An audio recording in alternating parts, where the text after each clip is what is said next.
All right, Senate Republican Whip John Thune, he says president's gas tax holiday is, and I'll quote, dead on arrival. Anyway, he joins us now. Mr. Thune, welcome back, sir. It's great to see you. Thanks, Larry.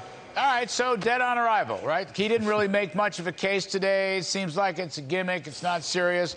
What you thinking? What you hearing in the cloakroom?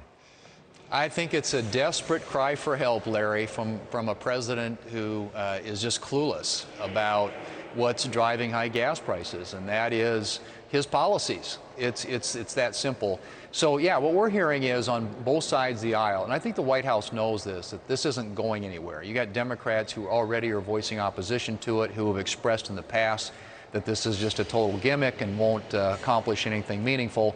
So it's really a desperate attempt by the president to somehow show to the American people that he gets the pain they are experiencing at the pump, but the American people know better. I mean, they know this is nothing but a Band-Aid. This is a political gimmick.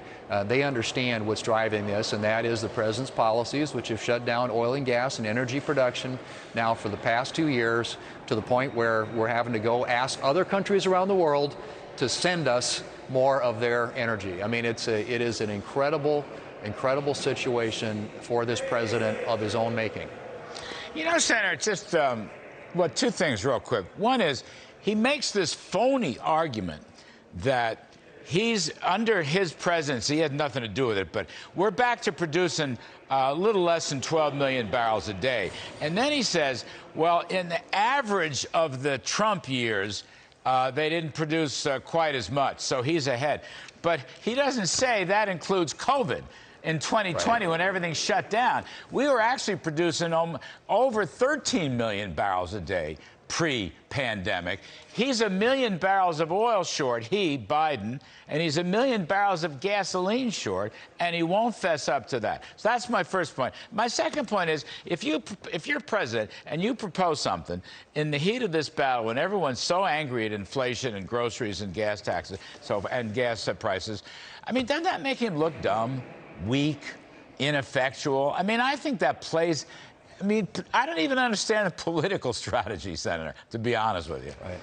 Well, you know, and I think it seems like, Larry, they're probably sitting around in his office and his staff is batting around these ideas and it's like, well, let's try this. But it does. It just looks like the guy is not in control, which I think we all sort of believe, particularly when it comes to the economy.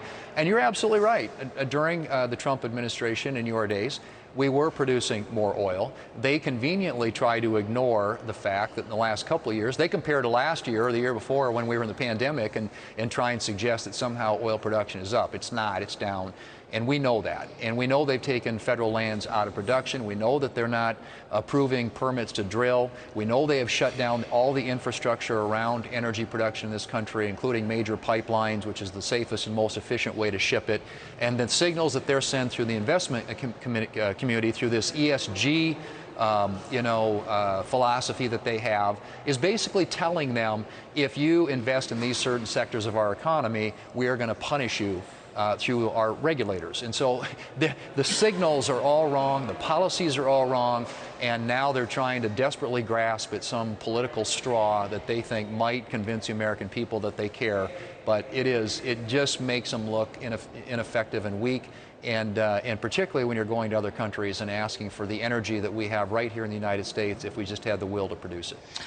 Senator, just as an aside, really, it's almost a distraction, but I'm assuming this excess profits tax, which Biden has endorsed and Senator Ron Wyden has put up, 21%, will not come to pass and will not finance this gas tax holiday or any such thing.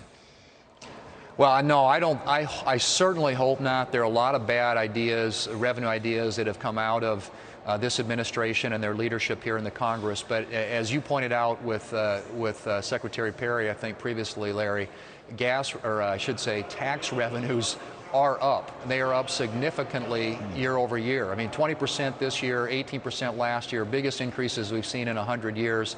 And the Democrats don't need more revenue. What they need is a plan to actually address the fundamental problems that are afflicting the American people, one of which is high gas prices and the fact that they have no energy policy. Switching gears a little bit, Senator Thune, I'm getting concerned about the Build Back Smaller reconciliation package.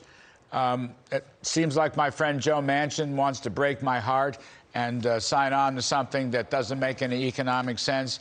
The threat of a big increase in taxes and a big increase in social spending and green spending. Can you tell us anything about this reconciliation package? Well, there's not a lot to tell because they're trying to keep it on the QT, but I do talk to Senator Manchin, like probably you do, on a regular basis, and I'm concerned like you are. That he's going to buy into something that would, he would pay a significant ransom, $1 trillion in new taxes, right, to get some promise from this administration on oil and gas production in the future. It would be a bad deal. I hope that, like everything else about the so-called Build Back Better bill, that it ends up in the trash can. And I know that there are conversations around this now. We're going to do everything we can, as you know, to stop it. And I hope that there is one Democrat, whether it's Joe Manchin or Kirsten Sinema or someone, that will stop this really bad idea from complicating the problems we already have. More spending creates more inflation. Raising taxes creates more inflation at a time when the economy is a little wobbly. Worst prescription you could possibly come up with. And so we're going to continue to make that argument to them and hope that there are other Democrats that will come with them.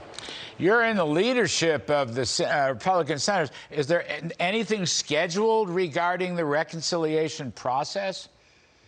Not yet. The reconciliation vehicle that they could use to do this at 51 votes in the Senate expires on September 30th. No. So we just got to try and keep it on the rails for the next few months and hope that, like I said, that there are a couple of discerning and wise Democrats who will know better than to raise taxes right in the middle of what we think very well could be, if we have negative GDP growth in this quarter, already a recession. That's right. I mean, they gave us inflation in March of 2021 with the spending package. Now they're going to give us a deep recession with a gigantic tax hike. I don't get it. Anyway, Senator Thune, as always, sir, thanks for your time. We appreciate it very much. Thanks, Larry. Good to be with you.